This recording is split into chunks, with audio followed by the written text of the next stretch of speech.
आणि आता speed news मध्ये आपण महत्त्वाच्या घडामोडींचा वेगवान आढावा घेऊया। 5 राज्यांमधल्या विधानसभा निवडणुकीत काँग्रेसला अपयशाला सामोरं जावं लागलं। यानंतर काँग्रेस अध्यक्षा सोनिया गांधींनी आता कडक पावलं उचलायला सुरुवात केली आहे। सोनिया गांधींनी विधानसभा निवडणूक झालेल्या उत्तर प्रदेश, उत्तराखंड, पंजाब, गोवा आणि मणिपूरच्या प्रदेशाध्यक्षांना राजीनामा देण्यास सांगितलंय। काँग्रेसचे प्रवक्ते रणदीप सुरजेवाला यांनी ही माहिती दिली आहे। राज्याचे विरोधी पक्षनेते देवेंद्र फडणवीस नवी दिल्लीत दाखल झालेत। गोव्यात सरकार स्थापनेआधी मुख्यमंत्री कोण होणार याची चर्चा रंगली आहे आणि या पार्श्वभूमीवर राजकीय घडामोडींना वेग आलाय। अशातच फडणवीसांचा दिल्ली दौरा आणि गोव्याच्या अनुषंगाने होणारी बैठक याला महत्त्व प्राप्त झालंय। पंजाबचे मुख्यमंत्री म्हणून आपचे नेते भगवंत मान बुधवारी शपथ घेणार आहेत। हा सोहळा खटकर कलान या हुतात्मा भगतसिंग यांच्या मूळ गावी होणार आहे। या पार्श्वभूमीवर जोरदार तयारी झाली आहे। या सोहळ्याला अरविंद केजरीवाल यांनाही आमंत्रित करण्यात आलेलं आहे। हिजाब प्रकरणावर आज कर्नाटक हायकोर्टाच्या खंडपीठानं निकाल दिलाय। हिजाब घालणं ही अत्यावश्यक धार्मिक प्रथा नाही, हिजाब हा इस्लामचा अविभाज्य भाग नाही, असं कर्नाटक हायकोर्टानं निकाल देताना म्हटलंय। यासोबतच कोर्टानं शैक्षणिक संस्थांमध्ये हिजाबच्या बंदीला आव्हान देणाऱ्या वेगवेगळ्या याचिकाही फेटाळून लावल्या आहेत।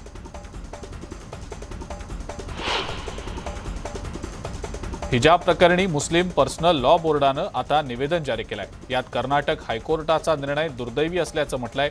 जातीच्या आधारावर भेदभाव करता येत नाही, तसंच इस्लामनुसार जे योग्य आहे ते करणं आवश्यक असल्याचं या निवेदनात म्हटलंय। युक्रेनमधल्या भारतीयांना देशात सुखरूप आणण्यासाठी सरकारचे प्रयत्न सुरू आहेत। यात महत्त्वाची भूमिका बजावलेल्या दूतावासातले अधिकारी आणि काही सामाजिक संस्थांच्या प्रतिनिधींसोबत पंतप्रधान नरेंद्र मोदी यांनी आज संध्याकाळी व्हर्च्युअली संवाद साधला। होळीच्या तोंडावर महागाईचा फटका सर्वसामान्यांना मोठ्या प्रमाणावर बसण्याची शक्यता आहे। होळीच्या तोंडावर चिकन, मिरची, अंडी, मॅगी तसंच कॉफीसह अनेक वस्तूंच्या दरांमध्ये मोठी वाढ झाली आहे। वाढत्या महागाईमुळे सर्वसामान्य घरातल्या गृहिणींचं बजेट पूर्णतः कोलमडण्याची शक्यता आहे। रशिया युक्रेन युद्धाच्या पार्श्वभूमीवर अनेक वस्तूंच्या किमती गगनाला भिडलेल्या आहेत। महाराष्ट्रात राष्ट्रपती राजवट लागू करा अशी मागणी केंद्रीय मंत्री रामदास आठवले यांनी केली आहे। दिल्लीत पत्रकार परिषद घेत त्यांनी ही मागणी केली आहे। या संदर्भात केंद्रीय गृहमंत्री अमित शहा यांना आपण पत्र लिहिणार असल्याचंही त्यांनी सांगितलं। महाराष्ट्रात महाविकास आघाडीचं सरकार हे घोटाळेबाजांना पाठिंबा देणारं सरकार आहे, त्यामुळे महाराष्ट्रात राष्ट्रपती राजवट लावण्याची आवश्यकता असल्याचं आठवले यांनी म्हटलंय। विधानसभा अध्यक्षपदाची निवडणूक या अधिवेशनात आता होणार नसल्याचं जवळपास स्पष्ट झालंय। राज्यपालांनी विधानसभा अध्यक्षपद निवडणुकीचा राज्य सरकारचा प्रस्ताव परत पाठवल्याची माहिती मिळतेय। हे प्रकरण कोर्टात प्रलंबित असल्यानं विधानसभा अध्यक्षपदाच्या निवडणुकीची तारीख निश्चित करू शकत नसल्याचं राज्यपालांनी स्पष्ट केलंय। त्यामुळे आता पुन्हा विधानसभा अध्यक्षपदाची निवडणूक लांबणीवर पडली आहे। शेतकऱ्यांच्या वीज तोडणीच्या मुद्द्यावर निवेदन देताना ऊर्जा मंत्री नितीन राऊत यांनी एक मोठी घोषणा केली आहे। वीज पुरवठा खंडित केलेल्या ग्राहकांची वीज जोडणी करण्याचा निर्णय त्यांनी जाहीर केलाय। तसंच थकबाकीपोटी शेतकऱ्यांच्या हातात पीक येईपर्यंत पुढचे 3 महिने कृषी वीज ग्राहकांची वीज तोडणी तात्पुरत्या स्वरूपात थांबवण्याचा निर्णय घेतल्याचंही राऊत यांनी सांगितलं। जळगावमध्ये संतप्त शेतकऱ्यांनी वीज बिलाची होळी करत सरकारचा निषेध केला। राज्य सरकारकडून वारंवार आश्वासन देऊन सुद्धा शेतकऱ्यांचा वीज पुरवठा खंडित केला जातोय। त्यामुळे भुसावळ तालुक्यातल्या साक्री इथं शेतकऱ्यांनी वीज बिलाचीच होळी करत ऊर्जा मंत्र्यांनी जाहीर केलेल्या निर्णयाचा निषेध केला। जळगावच्या पाचोऱ्यात वीजेच्या मुद्द्यावरून भाजपतर्फे महाएल्गार रॅली काढली गेली। भाजप कार्यालय ते छत्रपती शिवाजी महाराज चौकापर्यंत ही रॅली काढली गेली। यावेळेला राज्य सरकारच्या विरोधात घोषणाबाजी करत ढोल वाजवले गेले। यामुळे संपूर्ण परिसर दणाणून गेलेला होता। पंढरपुरात कृषी पंपांच्या वीज तोडणी निषेधार्थ महावितरण तसंच राज्य सरकारच्या विरोधात शेतकऱ्यांनी मोर्चा काढला। छत्रपती शिवाजी महाराज चौक ते तहसील कार्यालयापर्यंत शेतकऱ्यांनी आक्रोश मोर्चा काढला। ऊर्जा मंत्र्यांनी 3 महिने वीज तोडणी थांबवण्याचा निर्णय जाहीर केल्यानंतर शेतकऱ्यांनी आपलं आंदोलन मागे घेतलं। लातूरच्या औसा तालुक्यातल्या किल्लारी इथं महावितरणच्या कार्यालयात शेतकऱ्यांनी ठिय्या आंदोलन केलं आणि यावेळेला आंदोलकांनी महावितरणच्या उपकार्यकारी अभियंत्यांना घेरावही घातला। महावितरणनं वीज बिल दुरुस्ती करून द्यावी तसंच वीज बिल भरण्यासाठी मुदत द्यावी अशी मागणी यावेळी शेतकऱ्यांनी केली आहे। रत्नागिरी जिल्ह्यातल्या खेड उपविभागातील 3 तालुक्यांमध्ये महावितरणच्या वतीनं थकीत वीज बिलाची वसुली मोहीम तीव्र करण्यात आली। खेड, दापोली, मंडणगड या 3 तालुक्यातील 629 ग्राहकांची वीज जोडणी खंडित करण्यात आल्याची माहिती महावितरणनं दिलेली आहे।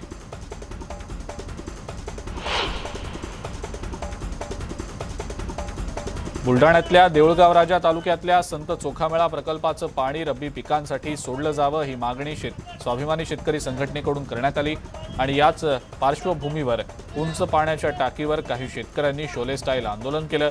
जोपर्यंत प्रकल्पातलं पाणी शेतीसाठी सोडलं जात नाही तोपर्यंत खाली उतरणार नाही अशी भूमिका या शेतकऱ्यांनी घेतली आहे।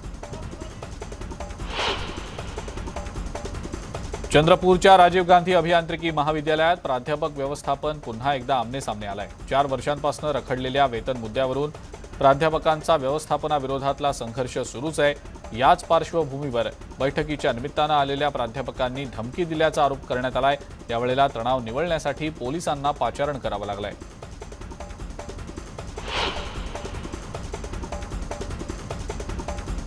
दिशा सालियन मृत्यू प्रकरणी केलेल्या विधानामुळे केंद्रीय मंत्री नारायण राणे आणि त्यांचे पुत्र आमदार नितेश राणे अडचणीत आलेले आहेत। या प्रकरणी त्यांनी अटकपूर्व जामिनासाठी कोर्टात धाव घेतली आहे। त्यांच्या जामीन अर्जावरची सुनावणी पूर्ण झाली असून न्यायालय उद्या यावर निर्णय देणार आहे।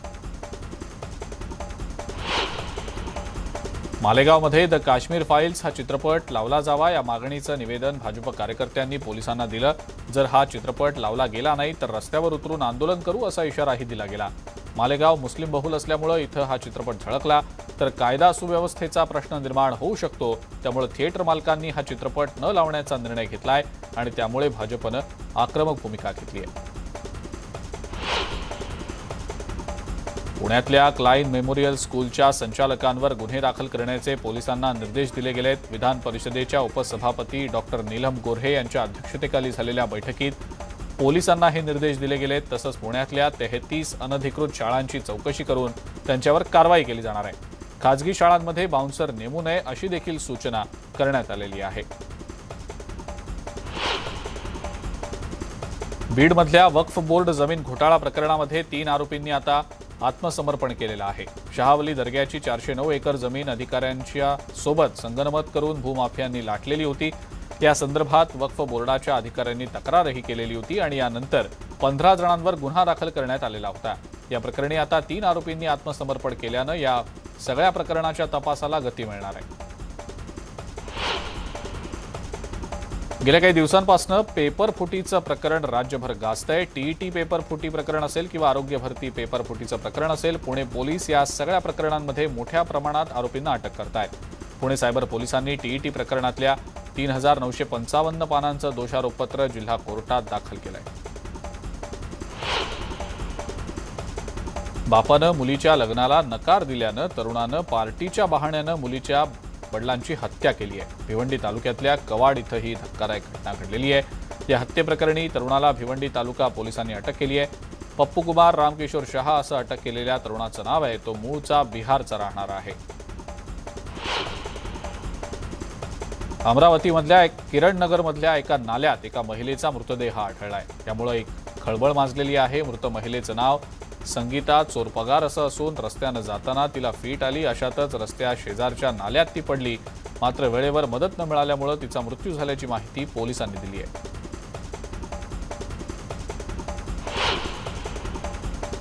बीड शहरातल्या बसस्थानकात एका 60 वर्षीय व्यक्तीचा बसमध्येच गळफास घेतलेल्या अवस्थेत मृतदेह आढळला।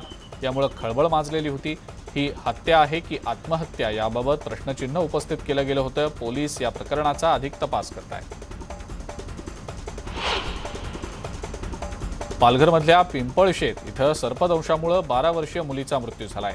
संगीता ठाकरे असं मृत पावलेल्या मुलीचं नाव आहे। तिला तातडीनं कासा इथल्या सरकारी रुग्णालयात दाखल केलं गेलं होतं, मात्र डॉक्टरांनी वेळीच उपचार न केल्यामुळे मुलीचा मृत्यू झाल्याचा आरोप मुलीच्या नातेवाईकांनी केलाय। इंदापूर तालुक्यातल्या भोडणी लाखेवाडी गावच्या हद्दीत गावठी दारूच्या भट्ट्यांसह 9 लाखांचा माल पोलिसांनी उद्ध्वस्त केलाय। या प्रकरणी 2 जणांवर गुन्हा दाखल करण्यात आलाय।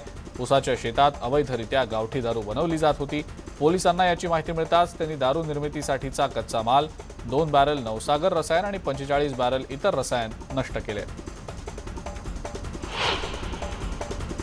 उल्हासनगरमध्ये मोबाईल चोरीची घटना सीसीटीव्हीत कैद झाली आहे। कॅम्प नंबर 5 च्या गांधी रोड परिसरामधली ही घटना आहे। रात्रीच्या सुमारास एक व्यक्ती मोबाईलवर बोलत होता। त्याच वेळेला मागून दुचाकीवरनं आलेल्या दोघांनी त्याच्या हाताला हिसका देत मोबाईल चोरला आणि धूम ठोकली आहे। या प्रकरणी दोघांविरोधात गुन्हा दाखल करण्यात आलेला असून पोलीस सीसीटीव्हीच्या आधारे चोरट्यांचा शोध घेत आहेत। नवी मुंबई महानगरपालिकेच्या अजब कारभाराचा राष्ट्रवादी युवक काँग्रेसच्या कार्याध्यक्षांनी पर्दाफाश केलाय। नवी मुंबईत भिंतींना रंगरंगोटी, नक्षीदार भिंत उभारणं अशी अनेक कामं स्वच्छ भारत सर्वेक्षणाअंतर्गत केली जात आहेत। अशा शेकडो कामांचं टेंडर आता निघालंय आणि कामं आधीच पूर्ण झाली आहेत। मग कामांचं टेंडर काम झाल्यावर कसं काय काढलं गेलं असा प्रश्न उपस्थित करण्यात आलाय।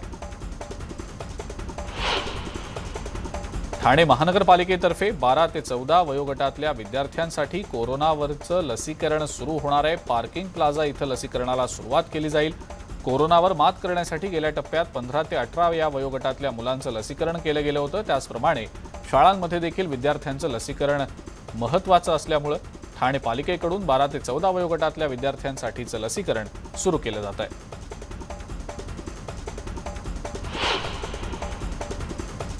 स्पीड न्यूजमध्ये वेळ झाली एका ब्रेकची। बघत रहा न्यूज 18 लोकमत।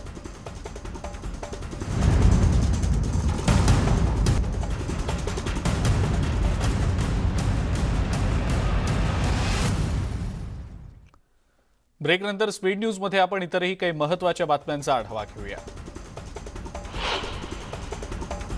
चीनमध्ये पुन्हा एकदा कोरोना संसर्गानं कहर केलाय। स्टेल्थ ओमायक्रॉन लाटेच्या भीतीनं 3 मोठ्या शहरात लॉकडाऊन लागला गेलाय। दक्षिण चीनच्या टेक्नॉलॉजी हब शेन्झेनमध्ये शहरातील जवळपास 2.25 कोटी नागरिक घरातच बंदिस्त आहेत। शहरात एकाच दिवशी 66 रुग्ण कोरोना बाधित आढळल्यानंतर स्थानिक प्रशासनानं हा निर्णय घेतलाय। चीनच्या जिलिन प्रांताची राजधानी चांगचूनमध्ये शुक्रवारपासूनच लॉकडाऊन लागू करण्यात आलेला आहे। शहरातल्या 90 लाख नागरिकांना आपत्कालीन अलर्टनंतर घरातच राहण्याचे आदेश दिले गेलेले आहेत। अमेरिकेतल्या टेक्सासमध्ये पोलिसांनी एका 27 वर्षीय तरुणाला ठार केल्याची घटना घडली आहे। वुडलॉन लेक पार्क जवळची ही घटना आहे। यावेळेला या तरुणानं पोलिसांवरच बंदूक रोखल्याचं बोललं जात आहे। त्यामुळेच पोलिसांनी त्याच्यावर गोळीबार केला, ज्यात त्याचा मृत्यू झालाय। या घटनेमुळे परिसरातल्या नागरिकांमध्ये भीतीचं वातावरण आहे। फुकरे 3 या सिनेमाच्या शूटिंगला सुरुवात झाली आहे। पुलकित सम्राट या सिनेमात प्रमुख भूमिका साकारतोय। त्याच्यासोबत वरुण शर्मा, मनजोत सिंग हे देखील या चित्रपटात काम करतायत। या चित्रपटाबाबत चाहत्यांमध्ये मोठी उत्सुकता निर्माण झाली आहे।